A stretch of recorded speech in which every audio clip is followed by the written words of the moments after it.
നിങ്ങളൊരു കൃഷ്ണഭക്തയാണ് എന്നുണ്ടെങ്കിൽ ഈ റീസെൻ്റ്ലി കൃഷ്ണനോട് ചെന്ന് കരഞ്ഞ് പ്രാർത്ഥിച്ച് എന്തെങ്കിലും ഒരു സൈൻ ചോദിച്ചവർ കാണുന്നുണ്ടെങ്കിൽ നമുക്ക് ഒരു മെസ്സേജ് നോക്കിയാലോ. എന്തെങ്കിലും അത് നിങ്ങളുടെ സിറ്റുവേഷൻ റെസനേറ്റ് ആവുന്നതനുസരിച്ച് എടുക്കുക. എന്താണ് ഇപ്പോൾ നിങ്ങൾക്കുള്ള മെസ്സേജ്? കുറേ മെസ്സേജ് വന്നിട്ടുണ്ട്. സോ ഫസ്റ്റത്തെ മെസ്സേജാണ്, what do you need to release? നിങ്ങൾ എന്താണ് ഈ സമയത്ത്, അതിപ്പോൾ നിങ്ങളുടെ നെഗറ്റീവ് തോട്ട്സ് ആണോ, നെഗറ്റീവ് ഇമോഷൻസ് ആണോ, നിങ്ങളുടെ ഒരു വളർച്ചയ്ക്ക് നിങ്ങൾക്ക് തടയുന്ന എന്തെങ്കിലും ആണോ നിങ്ങൾ റിലീസ് ചെയ്യേണ്ടത്? നിങ്ങളോട് തന്നെ ഒന്ന് അന്വേഷിക്കുക, നിങ്ങളോട് തന്നെ ഒന്ന് ചോദിക്കുക. ഇപ്പോൾ എന്തൊക്കെ ഒരു കാര്യത്തിൽ നിങ്ങൾ സ്റ്റക്കായി കിടക്കുകയാണെന്നുണ്ടെങ്കിലും ചില കാര്യങ്ങൾ നമ്മൾ റിലീസ് ചെയ്യണം. നമ്മുടെ നെഗറ്റീവ് തോട്ട്സ് ആയിരിക്കാം, നമ്മുടെ നെഗറ്റീവ് അറ്റാച്ച്മെൻറ്റ്സ് ആയിരിക്കാം. നമ്മളൊരു പേഴ്സണിൽ വളരെയധികം അറ്റാച്ച്ഡ് ആയിട്ടാണ്, അല്ലെങ്കിൽ റിസൾട്ടുകളിൽ അറ്റാച്ച്ഡ് ആയിട്ടിരിക്കുന്നവരായിരിക്കാം.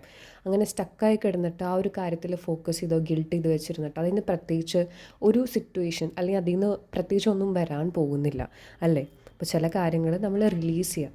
എന്തൊരു തോട്ട്സ് ആയാലും ഒരു ഇമോഷൻസ് ആയിക്കഴിഞ്ഞാലും നെഗറ്റിവിറ്റീസ് ആയാലും റിലീസ് ചെയ്യുക.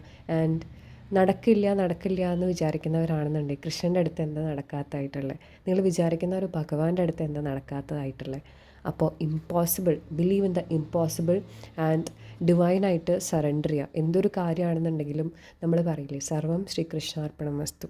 Surrender to divine and look at the bigger picture.